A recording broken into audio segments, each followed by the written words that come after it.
Capek nggak sih jadi fans Arsenal? Kemarin Manchester City berhasil mengalahkan Arsenal dengan skor 2-1 dan hasil ini memberikan banyak arti. Pertama, dalam konteks musim ini, itu artinya Arsenal dan Manchester City akan kembali melakukan title race. Yang silahkan kalian prediksi siapa yang akan menang. Tapi dalam sejarahnya, hasil ini memang tidak mengejutkan juga. Karena ketika tim favorit kalian harus melawan tim Pep Guardiola di bulan April, maka percayalah, kemungkinan Pep untuk kalah sangatlah kecil. Bahkan angkanya mengatakan kalau semenjak Pep menjadi manajer Manchester City di tahun 2016, dia hanya kalah 3 kali di bulan April. Sekitar 1 dekade, setiap Premier League match yang ada di bulan April, Pep baru kalah 3 kali. Itu artinya win rate-nya ada di 80%-an. Pep Guardiola dan bulan April, sebuah mitos yang ditakuti oleh semua fans selain City.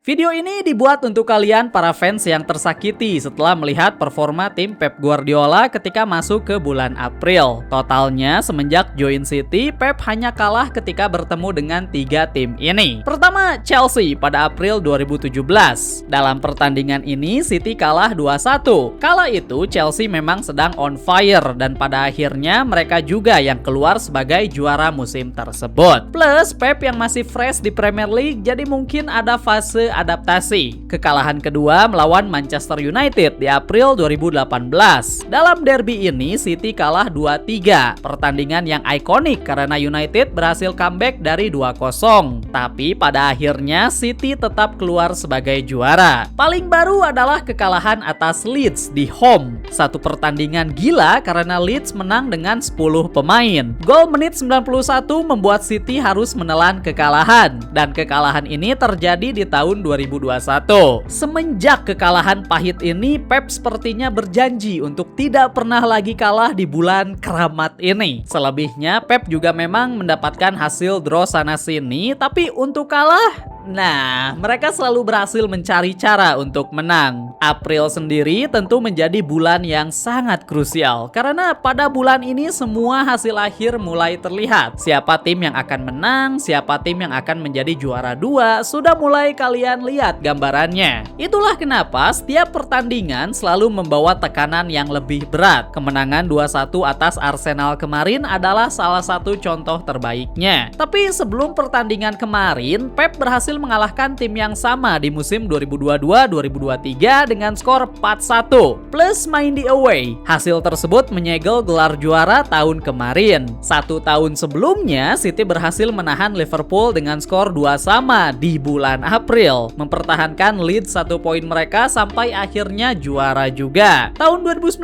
lebih gila lagi karena City berhasil mengalahkan Manchester United away 2-0 dan sebelumnya Tottenham 1-0 di home. 2 pertandingan gila dalam 1 bulan yang sama. Semua hasil krusial ini didapatkan oleh City di bulan April. Ketika City diminta untuk mendapatkan poin di bulan ini, entah siapapun lawannya, tapi ada baiknya kalian hati-hati. Semua tim top 6 saja masih kesulitan untuk bisa mengalahkan mereka di bulan ini, apalagi untuk tim di bawah. Jadi kepada kalian para fans Arsenal musim ini, kuatkan diri kalian. Tapi kenapa? Kenapa Pep selalu bisa melakukannya? Apa sih rahasia Pep ketika memasuki bulan April? Pikirannya tuh seakan berubah menjadi sangat tajam. Well, sebagai permulaan, Pep seringkali menyebut 2 bulan terakhir dari setiap musim sebagai cup final. The run-in adalah istilah yang digunakan oleh Premier League, tapi secara keseluruhan atau di luar Premier League juga, Pep sangat sulit dikalahkan ketika memasuki fase krusial ini. Pep diketahui sangat mahir dengan caranya melakukan rotasi sebelum memasuki fase ini. Itulah kenapa mungkin kalian bisa melihat hasil yang goyang di 2 atau 3 bulan sebelumnya. Ambil saja contoh musim ini. Karena sebelum memasuki bulan April, City harus mendapatkan hasil draw melawan Nottingham Forest Forest di home dan West Ham away. Bagaimana cara Pep melakukan rotasi para pemainnya sebelum fase krusial seringkali dipelajari oleh banyak pihak. Karena dengan rotasi yang pas, maka ketika masuk ke bulan April, semua pemain bisa masuk ke dalam fase fit dan terbaik mereka. Selain itu, pengalaman juga bukan main. Pep adalah manajer yang elit. Dan tahukah kalian kalau Pep tidak pernah puasa gelar selama 2 musim berturut-turut? Yang itu artinya kalian tahu ending musim ini.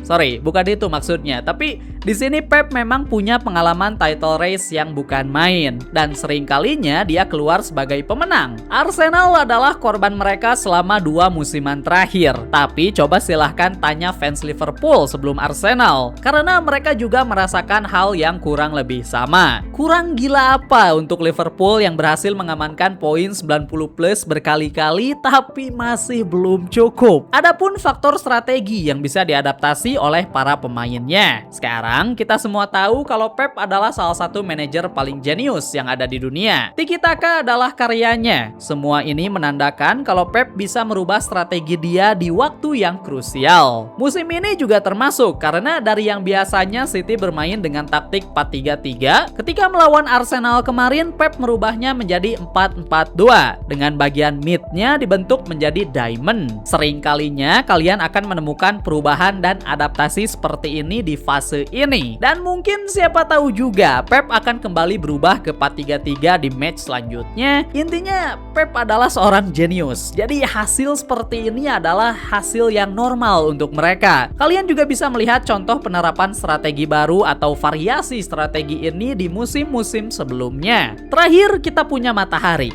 Yes, matahari. Matahari. Saya tidak bercanda. Tidak pernah ada matahari di kota Manchester. Sedangkan di bulan Mei ada. Sejujurnya hal ini membuat mood dari skuad lebih baik lagi, meningkatkan lagi mental dari skuad kita. Sekarang silahkan kalian tentukan sendiri apakah pernyataan Pep ini kalian artikan sebagai jokes atau bukan. Tapi Pep berkata jujur ketika dia menjelaskan mood dari para pemain di fase ini naik banget. Mentalitas juara. Ketika satu tim seperti City yang berhasil mendominasi Liga Inggris selama 1 dekade, tentu saja mood dan mentalitas skuad ini akan selalu tinggi. Jauh berbeda dengan skuad yang terus-menerus dibuat goyang dengan kemungkinan gagal lagi. Skuad City tahu bagaimana caranya menang dan juara, walaupun seringkali melakukan regenerasi pemain. Tapi kalian bisa menemukan adanya balance, di mana pemain senior yang sudah berpengalaman mengimbangi pemain baru yang fresh ingin menjuarai sesuatu. Matahari bisa membantu karena bisa membuat mood lebih tinggi dan cerah. Terdengar seperti candaan atau bahkan ejekan, tapi ada benarnya juga. Nah, sekarang mari kita bandingkan dengan riwayat Arteta bersama Arsenal di bulan April.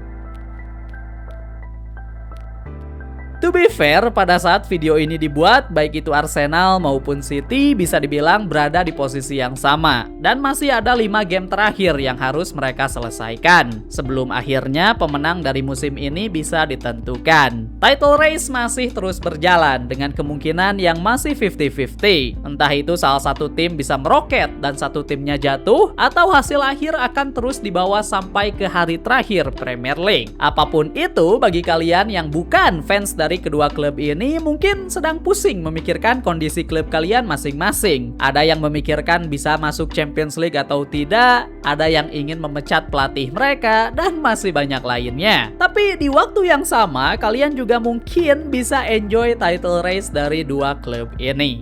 Merah atau biru? Arsenal atau City?